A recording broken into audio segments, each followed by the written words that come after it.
Welcome to Media and Monuments, presented by Women in Film and Video in Washington, D.C. Media and Monuments is conversations featuring industry pros speaking on a wide range of topics of interest to media makers. Ahead of the Academy Awards ceremony on March 12th, Media and Monuments is previewing the possible Oscar picks.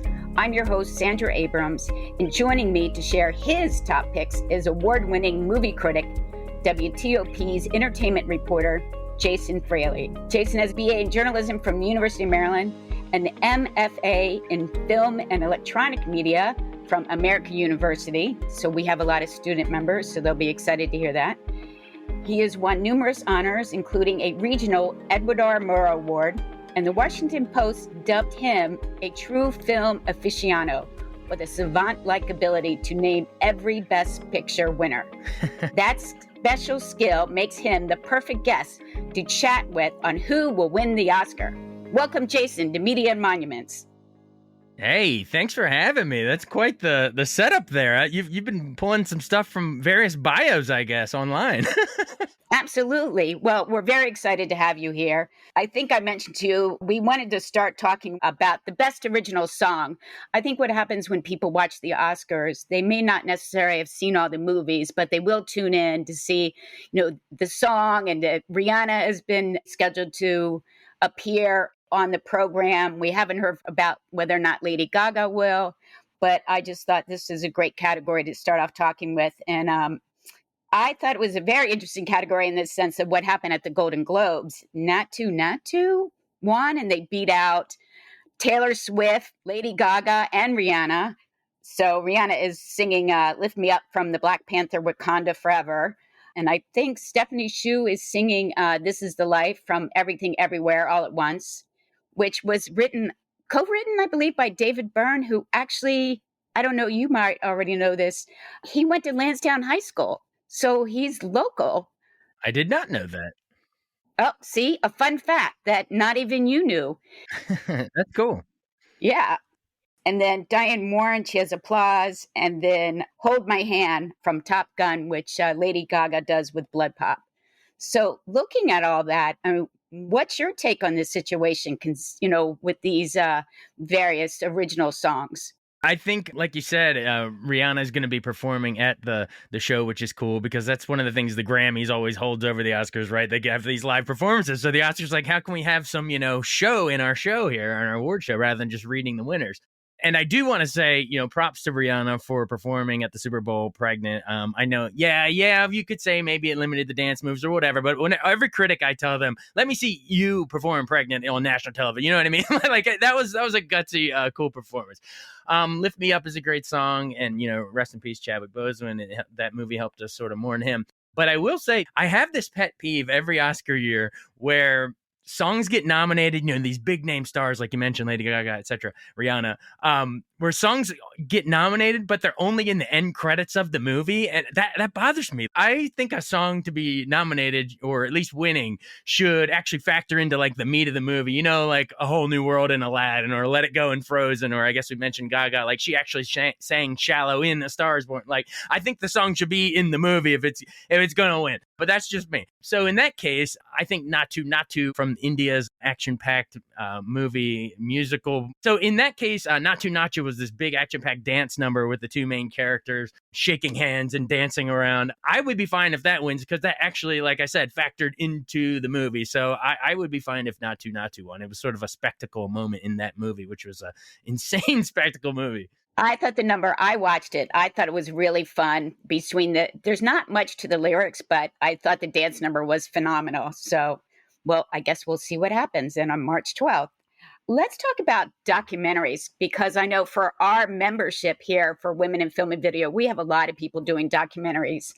And we did have on the Media Monuments podcast, we interviewed the co-directors for the Martha Mitchell Effect, and then and for the best documentary short.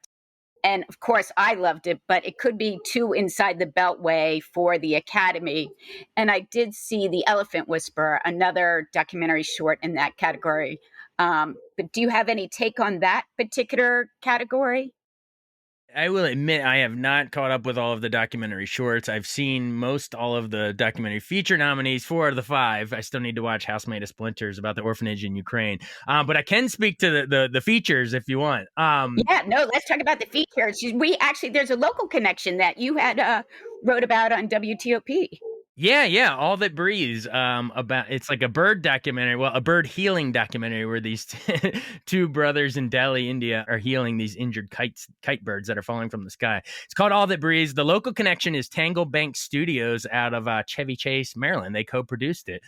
Good to see that nominated. Local angle. There's Fire of Love, which was about these two volcano hunters, a husband and wife. There's this beautiful footage of the lava, and they actually lost their lives in that journey, kind of like what Grizzly Man, the Herzog documentary years ago. So sort of a tragic but beautiful love story. All the Beauty and the Bloodshed is nominated. That one is about a timely topic. The Sackler family, the inventors of OxyContin, sort of getting blamed for a lot of the opioid epidemic problems. I got to admit, I went into this, I sort of suffered my own expectations. I thought it was going to be more like a dope sick, like takedown of the opioid epidemic, but it's only really part of it. Most of the documentary is about Nan Goldin, the artist, about her photography career, her personal life and stuff like that. And it's really well done, but it's sort of told as like a, slideshow of her photography career. But once they do get to the, calling out the Sacklers and making the Sacklers stare down the victim's testimony, it gets really powerful for me. But for that reason, of my own expectations, it was more about Nan Goldin than it was about the Sacklers. But be that as it may, I think that the real winner, we haven't even mentioned the one I think is going to win, which is Navalny, however you pronounce it. It's on HBO Max. Navalny, yeah. He was a political opponent of Vladimir Putin, who believes that Putin poisoned him. And it's really gripping stuff. About halfway through the movie, they set up phone calls with people that they believe were actually, Putin's henchmen carrying it out, and they actually get them on tape, sort of like the Robert Durst, the Jinx, they get them on tape, sort of admitting to poisoning him. It's riveting stuff. I think that might win based on, the war in Ukraine, Russia's invasion, all that. It's got that timely thing behind it. I think you're right. I did see that. That scene where they're making those phone calls is incredible because you're on pins and needles. You don't know what's going to happen in that. So, yeah, absolutely. I agree with you. So let's go and talk about the supporting roles here. There's the Best Actress supporting role, and I did see Everything Everywhere, and I thought Jamie Lee Curtis was phenomenal in that. But Angela Bassett is also up, and it seems like she's been the front runner. She's nominated as well for Best Supporting for Black Panther. There's other good people in this category, though, as well. So maybe you have some insight as to what might happen here. Also, Jamie Lee Curtis just won the SAG award. So sometimes they say the SAG may be the preview as to who might win at the Oscars.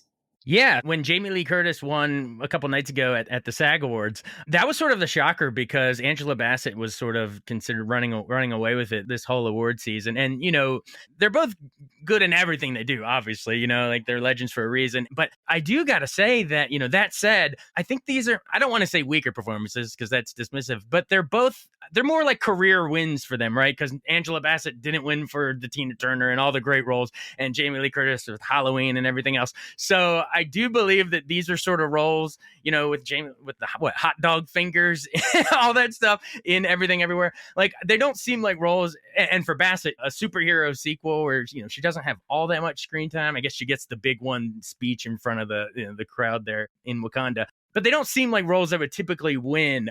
You'd think traditionally it would go to like Carrie Condon in Banshees of Inisherin. Like she was amazing in that movie, and I think probably the best in this whole category. But it does seem like it's going to be one of the quote makeup awards of the career wins for Angela Bassett or Jamie Lee Curtis. It's going to be one of them. Despite Curtis winning, I still I like she mentioned the Nepo baby with Tony Curtis and Janet Leigh. That was fun that she sort of roasted herself, but then owned it in her own right. I still think, for some reason, Angela Bassett's going to hold out and win this. I think sort of that momentum that built up earlier in the year is going to prevail. I did not see the Banshees of Inisherin, but my nephew and his wife saw it, and then they liked it so much that they saw it again, and they're the parents of a 2-year-old and a 7-year-old. So for them to see that movie twice, and then they said that she was phenomenal. So you never know. I really loved Banshees. But it is one of those like disclaimer movies, when you review movies for mainstream audiences, you have to slap a disclaimer sometimes and say, like, I don't think it will be for everyone. It kind of ends on sort of this wistful, bittersweet note, kind of tragic stuff. And also it's kind of this dark humor, bizarre, I can't quite put my finger on it. If you've seen the movie, you'll know what I'm referencing by fingers. I don't want to spoil it, but it is some pretty, bizarrely dark stuff. But I loved it. Like, I was watching it in one room and my wife like overheard it in the other room. It was like, heard me laughing out loud, and even she was laughing, and she kind of came in and finished watching it with me because she was like, what is going on in there? So I did like Banshees. Pivoting from Carrie Condon in supporting actress into supporting actor. Let's see. Best supporting, we've got two people from the Banshees, Brendan Gleeson, Barry Cohen. We got Brian Tree Henry from Causeway. We got Judd Hirsch from The Fabelmans, but he was only in The Fabelmans for all of 10 minutes. And Ki Hu Kwan from Everything Everywhere all at once. Yeah, I think it's like you mentioned the two Banshees guys, Brendan Gleeson and Barry. I think it's pronounced Keegan. I'm not sure how you pronounce it. They were both great in that movie, especially Barry with his scene trying to ask out Carrie Condon, but she says it's never going to happen, and he just looks so dejected and walks away. That's like a viral thing on Twitter now. But I think those two, the Banshee boys, are going to cancel each other out probably in the votes. And to your point, Judd Hirsch was terrific in Fableman. Sort of this, if you choose a career in art, it'll chew you up and spit you out. The uncle that visits the young kid, sort of a proxy for Steven Spielberg's own life. But like you said, he was barely in the movie, so I don't know if he'll actually win. I think this is a case where Ke Huy Quan is gonna hold on and win for Everything Everywhere. Mostly just as like a feel-good thing. Like it's such a great career comeback story where, we loved him I first saw him in Indiana Jones and the Temple of Doom. Of course, everyone also loved him as Data in the Goonies. So I think we're rooting for old Short Round and Data to make a comeback here. But it sort of speaks to sort of how, and he even said this at the SAG Awards, where he was the first Asian actor to win in his category, which is crazy to think. But like he basically spoke to how, Asian actors for so long, like, yeah, he was this child star, but for so long he like sort of left the business because there was no roles. And it's really sad that it's taken this long to he's a grown man now, and we're just now honoring him. But I do think that will push him over the finish line. I think he'll finally get his flowers this year. Good to hear. I thought he was phenomenal. I really enjoyed it. So let's skip over to Best Actor.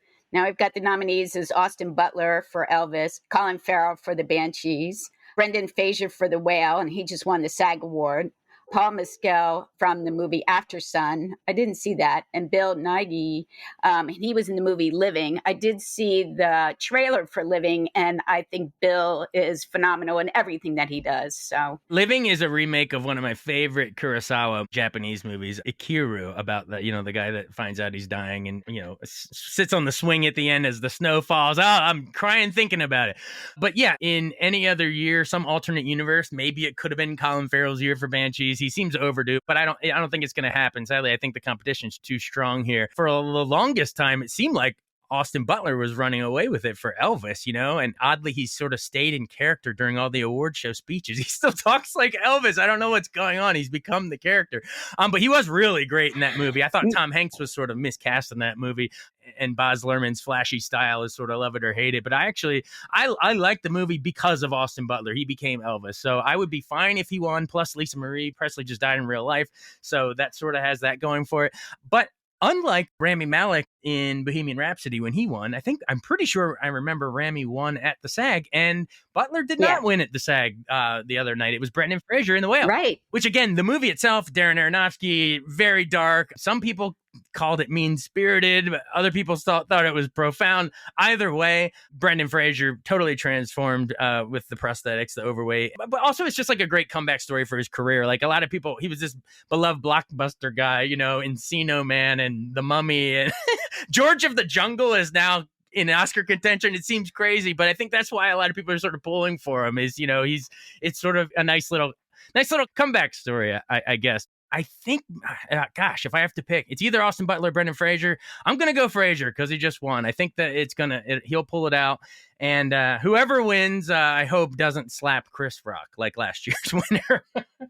Well, at this year's Oscars, they already said that they're going to have, I believe, a mental health person on staff there just in case anything goes awry. Yeah, like this is the first. It's So we'll crazy. see what happens. It's crazy that they have to do that now, right? But yeah, you got to think of it. It was unthinkable before last year that something could happen with Will Smith going up there. But anyway, we don't have to detour into that. But Chris Rock, I guess we should say he is doing a Netflix special from Baltimore's Hippodrome. They filmed it there, and it's going to live stream this Saturday, I think. So there's a local angle, and he's going to address the whole slap thing a year later from Baltimore. So that's kind of cool. Well, we'll see if Jimmy Kimmel has any info on that when he does his opening monologue. Well, hey, remember, by the way, Kimmel was there hosting when they did the whole envelope gaffe. I was there covering it backstage that year, and they said La La Land. And so we're all rapidly filing, La La Land wins. And then to watch the whole, oh, you have the wrong envelope. It's actually Moonlight. Like, that was insane. And we thought that was the craziest it could ever get until the Will Smith thing. So, like, you never know what's going to happen at these live shows.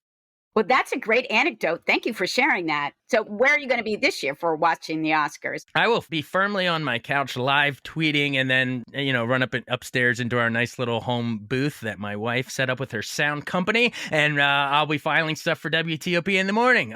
I'm not flying out and covering it this year. That was like a pre-pandemic thing. Maybe I'll do it again sometime, but we'll see. Well, let's talk about Best Actress.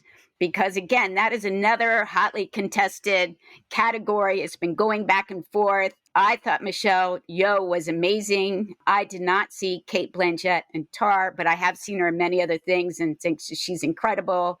I did not see Blonde, but I heard that Anna de Armas was very good. I did see The Fabelmans. Michelle Williams was excellent. And then there's Andrea Riseborough and To Leslie.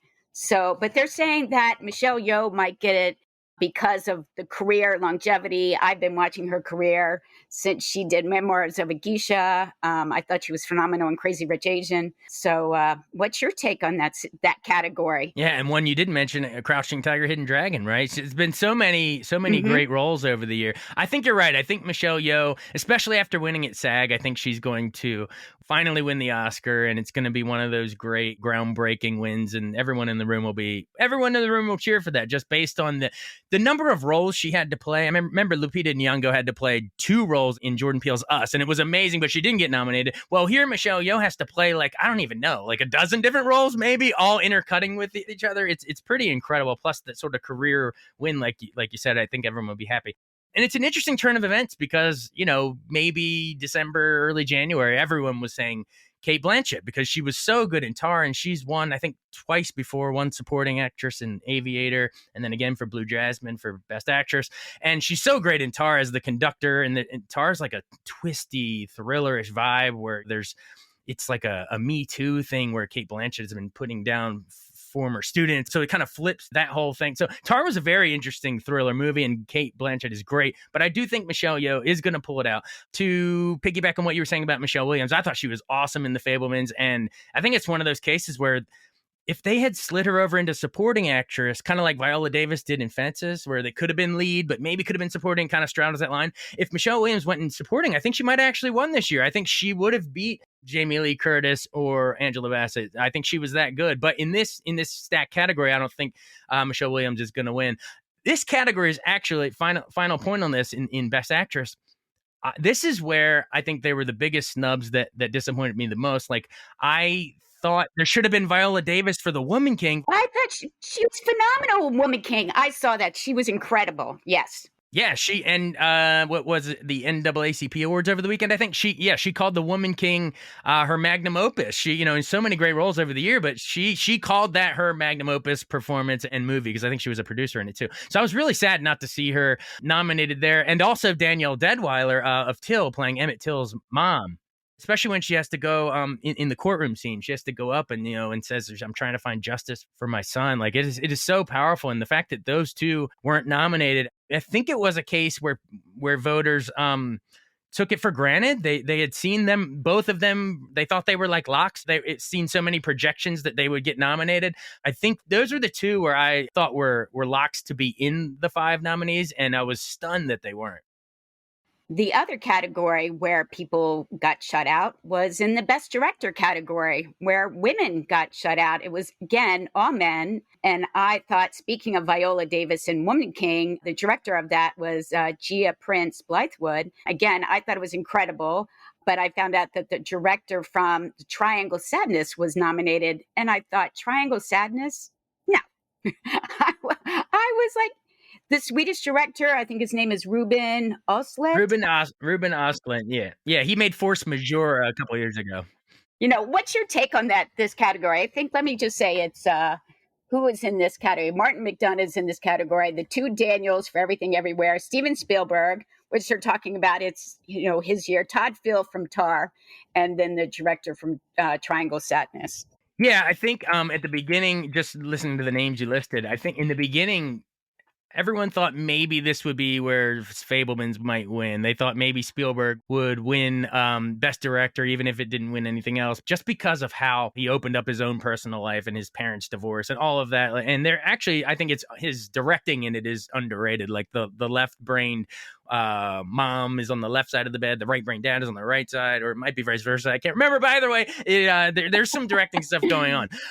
Right. I think the Daniels are going to win in this because they won at the Directors Guild. So I think that was sort of Spielberg's shot to get in this race. And I think the Daniels actually kind of closed the door on that because of DGA. That usually lines up most every time. To your larger point about that it's all men again in Best Director, I was stunned because there were actually really, really qualified women directors in the movies this year. Sarah Polley for Women Talking was a really fascinating movie, doing so much with dialogue. And then Maria Schrader in She Said. You mentioned Gina Prince Bythewood, The Woman King, which to me, she directed that like, Ridley Scott directing Gladiator or Mel Gibson directing Braveheart. Like it was a throwback sort of action spectacle. But honestly, the woman director that I thought deserved to be nominated, let alone win this year, wasn't even nominated, is Charlotte Wells in After Sun. It was this indie movie about a father and a daughter, but on a vacation. If you want to see what good directing is, I thought Charlotte Wells directing in After Sun was the best direction I saw in any movie all year. The most creative shot, like the compositions were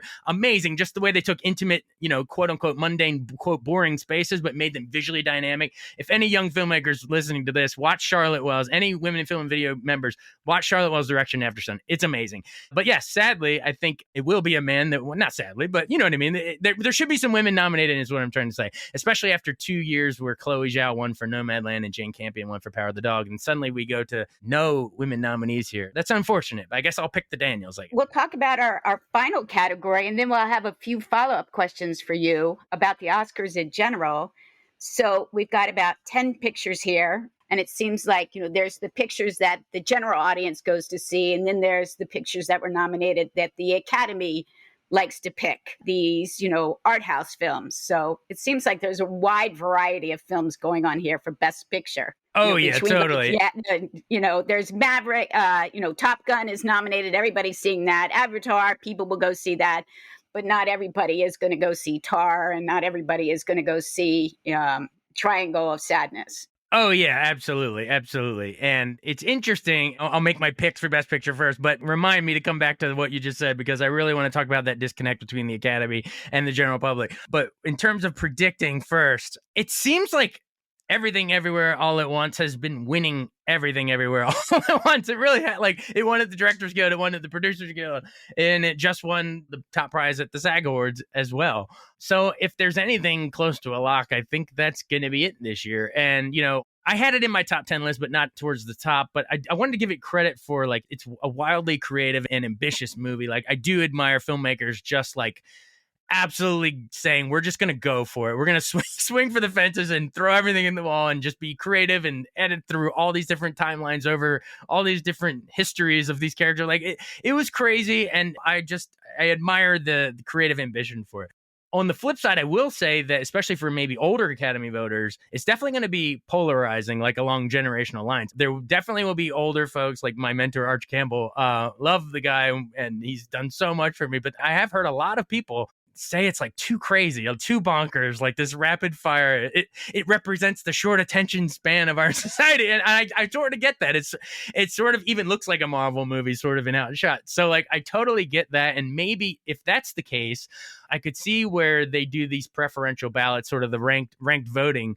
I could see where that might favor a more traditional alternative, but I don't know what that would be. Maybe it's the Fabelmans at one of the Globes.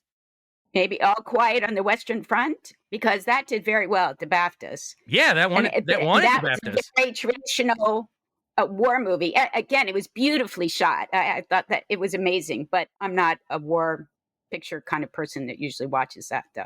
Right, exactly. Well, it was sort of an anti-war movie, right? Just like the 1930 original too. But yeah, you're right. It cleaned up at the BAFTAs, which I think 1917 also won a couple years ago, but that lost to Parasite, Best Picture. So maybe that'll happen again here where the war movie loses. But yeah, All Quiet on the Western Front was great. I thought it was really well done. But yeah, like I guess we were saying, I don't know what that.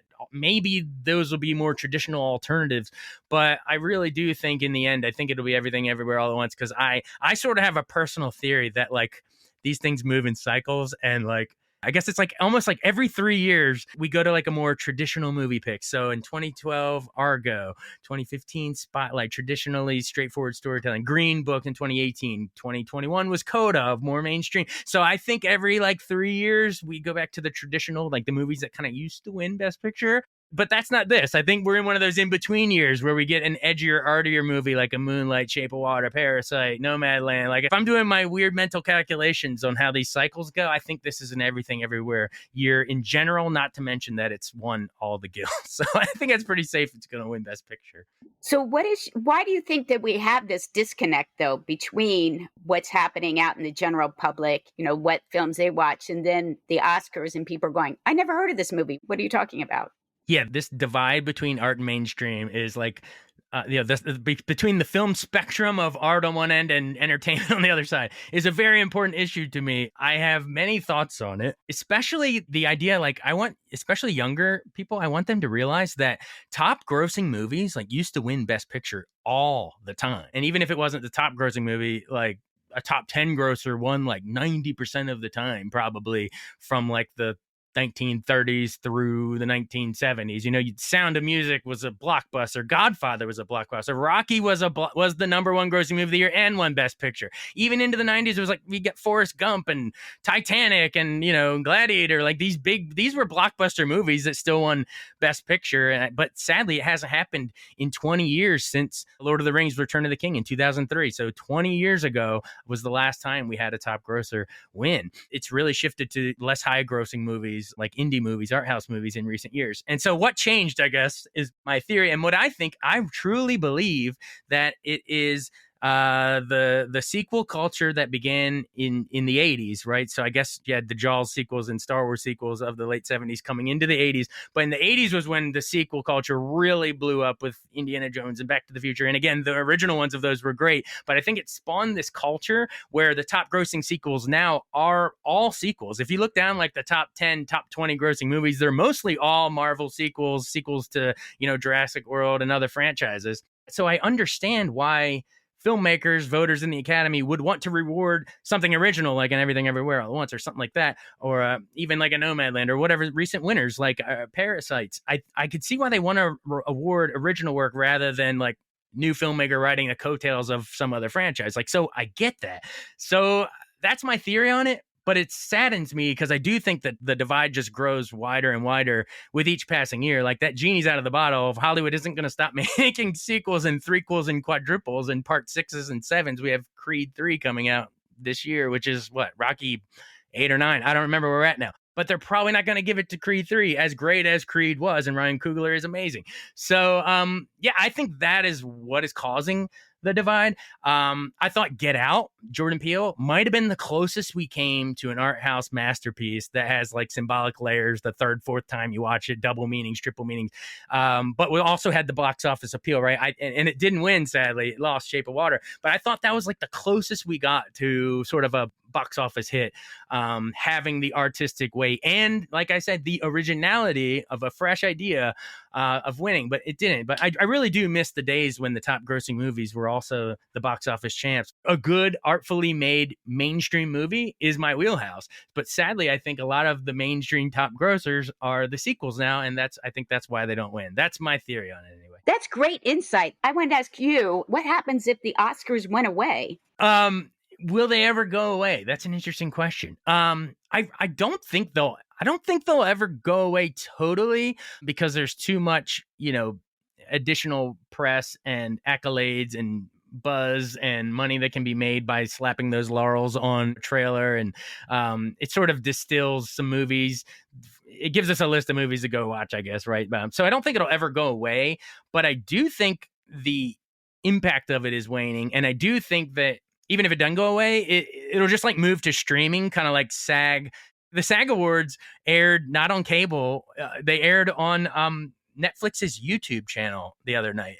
And going forward, it's going to be live streamed on actual Netflix. So I think that you're going to see more award shows sort of going the streaming route. It'll become like a niche thing for that cinephiles follow, but that maybe mainstream moviegoers who are tired of their favorite movies never getting nominated and never winning, I think they're kind of pulling away. And we're seeing that in the ratings. Like the declining ratings are definitely real. They're so far from the high watermark, pun not intended, of when Titanic was like the ratings juggernaut, because again, like we were saying earlier, people want a best picture that is the top grossing movie of the year. Like I kind of miss those days. But anyway, the ratings are falling. But I do think what's the Mark Twain thing about the news of the demise is greatly exaggerated. Like I do think the demise is happening, but I don't think it's because the Oscars are like a terribly produced show or we got to reinvent the wheel. I don't really think that. I really think it's just all network TV is plummeting because of all the splintered streaming services we see. Like if you took the NFL games out of network TV, I think the whole thing would collapse. I don't think it would even really exist anymore. The Super Bowl dwarfs everything. Today, by the way, is the 40th anniversary of the MASH finale, and it was like 106 million viewers or whatever. Everyone was watching it, compared to like Game of Thrones gets what the finale was, maybe like 20 million or something. And it's not that TV's any worse. In many ways, it's better. We're like in a golden age with so many options and such quality stuff that rivals movies now at home. Plus you add the pandemic. A lot of people had, got used to staying home watching streaming. I think it's more of just the splintering of society where we're not, to me, complaining about the Oscar ratings dwindling is sort of like saying like, well, baseball games on the radio aren't getting good ratings like they did back in the 30s when we all huddled around for FDR's fireside chats and caught the ball game. Like, it's like society has changed so much that I don't know if we can say, oh, well, the Oscars should change their host and that's going to matter. I think it's just like society and technology and our habits are moving on away from award shows. The 95th Academy Awards will be March 12th. And for more entertainment news, go to WTOP.com. Jason also has a podcast, Beyond the Fame, where he chats with influential filmmakers and musicians. Thank you, Jason, for chatting with Media and Monuments. Thank you so much. This was so much fun. I could talk about this all day, but it's so much fun. And we'll see you on Oscar night. We'll see if how many we got right or more likely wrong, probably. Thank you for listening to Media and Monuments, a service of Women in Film and Video in Washington, D.C. Please remember to review, rate, and subscribe wherever you listen to this podcast. For more information about WIF, please visit our website at WIF as in Frank, V as in Victor.org.